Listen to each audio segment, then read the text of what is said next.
Hey everybody, Nick Espinoza, your chief security fanatic here, and today we are talking about the Olympic Games in China because they have been absolutely perfect with no issues whatsoever, and that is according to all of the bots and fake accounts that China's been putting out there to tell us so. Now here's what's going on. This is coming from ProPublica. It's fascinating stuff, but it really shows you what you can do if you've got a good amount of infrastructure and an excellent propaganda machine. Now, here's what's going on. Well, China's control of basically what its domestic viewers and readers consume is obviously well established. The country is basically spreading its own version of the Olympic Games beyond its borders with an arsenal of digital tools that are giving China's narrative a much greater reach and, quite frankly, more subtlety than ever before. Now, bots, fake accounts, and even genuine influencers, as well as other tools, is what China has been leveraging to be able to selectively edit how the events have appeared outside of the country, promoting everything that bolsters the official quote-unquote feel-good story about the Winter Olympics and trying to essentially quash or cover up, if you will, whatever doesn't, at least on the international stage. Now, according to David Bandersky, he is the director of the China Media Project, a monitoring organization in China, and I quote, "For the Chinese Communist Party, the Winter Olympics are inseparable from the broader political goal of building up a country's national image."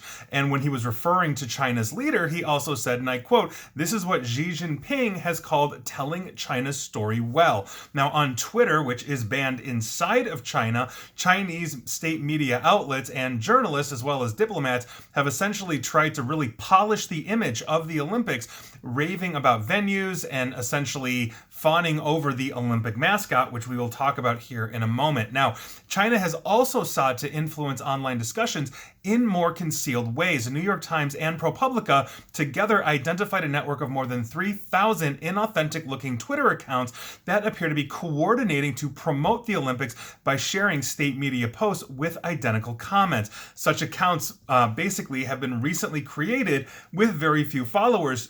Essentially, they tweet mostly reposts and nothing of their own, and they appear to operate solely to amplify China's official voice. Now, some of the efforts have centered on an account called Spicy Panda, which has been posting cartoons and videos to push back against calls for a boycott of the Olympics. If you recall, that was an entire thing going on, and obviously the Olympic Games are going on, so here we are. In one cartoon, for example, Spicy Panda accuses the United States of wielding, quote, its deceiving propaganda weapon to stain the Olympics. Now, that specific tweet from Spicy Panda, as an example, was reposted 281 times, all by these fake-looking accounts, but it received little other engagement. That is a strong indication that a network was mobilized to promote this message.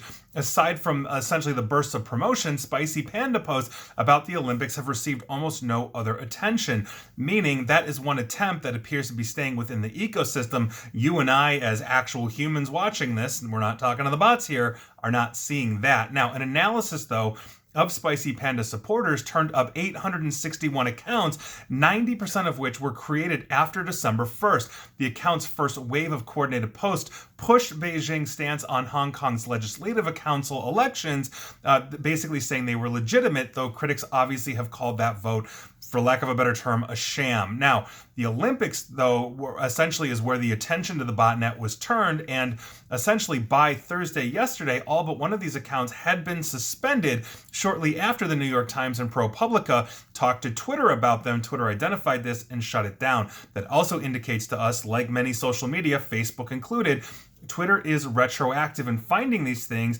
and until they find these things are allowed to proliferate and do whatever they want until somebody notices it or Twitter themselves does. Now, back to Spicy Panda, because it appears to have a connection with what is known as iChongqing, a state media-linked multimedia platform based in Chongqing, a city in central China. Now, the accounts that shared Spicy Panda's posts often did the same with tweets by iChongqing's account. iChongqing did not immediately respond to a request for comment by ProPublica or the New York Times. No, Other botnet or bot-like accounts have also been promoting hashtags that seem aimed at drowning out criticism of China, which obviously is a very standard propaganda thing. If they can blanket it with their hashtags, then anything protesting may essentially take a second place. So they promoted content under hashtags like hashtag Beijing 2020 and hashtag Together for a Shared Future, which is the Olympic motto this year. Some accounts repeatedly posted tweets with identical wording, such as, and I quote, "China's hosting of the hashtag Beijing 2022 as scheduled has boosted the world's confidence in defeating the pandemic." There you go. That is a message, obviously, the Chinese government would love to hear, because the pandemic, quite frankly, started in Wuhan, China. Now, Twitter has said in an emailed statement that it had suspended hundreds of these accounts identified, as I mentioned, by the Times and ProPublica for violations and manipulation of spam policies and all of that. And Twitter also said that it's continuing to investigate accounts linked to state-backed information operations.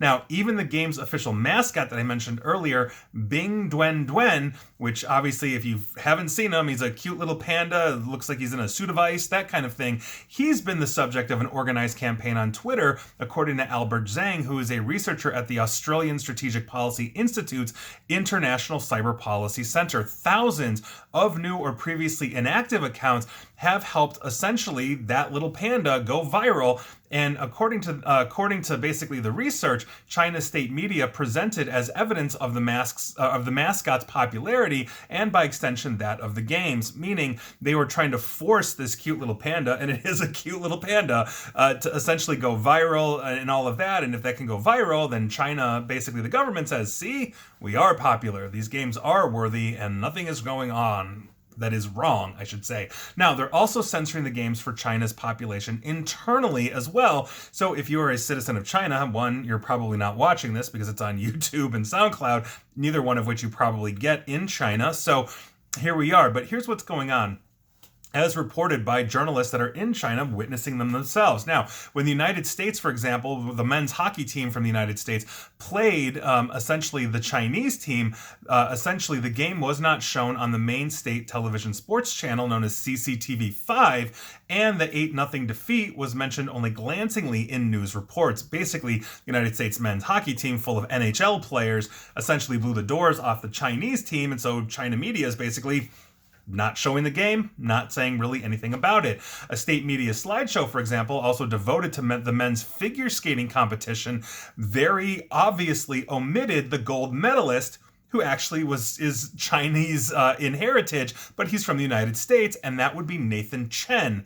In the Chinese footage of the games, the mountains, for example, where many of the competitions basically have been held, were essentially framed to exclude the dry brown slopes in the background until the 8th day, when a snowstorm covered them in white, and then you saw whiter shots as opposed to those focus ones. And we've seen other things as well, that have come out here that are probably not being shown in China as well, such as the ski jump. It looked like the ski jump ramp sitting in what looked like a whole bunch of chemical plants or nuclear plants, or it was a very drab setting for what is one of their sports.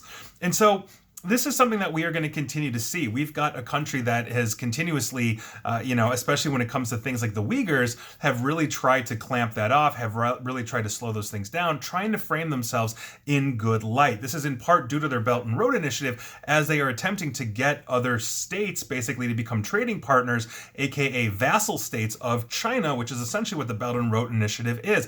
They come in with infrastructure, whether it's physical or internet, all these kinds of things, and then they teach governments, especially authoritarian ones, how to control it all, especially internet censorship, which they excel at. So this is not surprising, but understand, if you're seeing a push to have these games were perfect and they were amazing, there you go. Now, we see a lot of things outside of that in Western media here.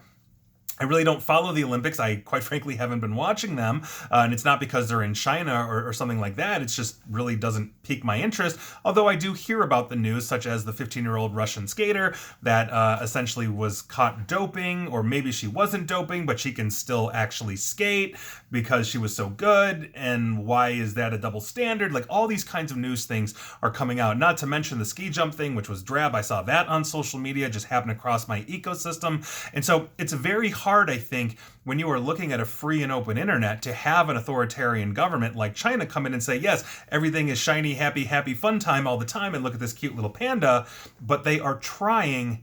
We are identifying those things and we are shutting them down. And so understand that when you are looking about news or hearing about news from some countries around the globe, they are trying to craft the perception of who they are. And if the country does not have a free press that is able to, let's say, go against the government, basically, in other words, report on things the government is doing wrong, then please take anything you're reading about that government, coming from that government, as suspect, as well as the journalist, quote unquote, sitting in that country as well. So that is your news of the day. I thought it would be an interesting way to end, on a Friday evening.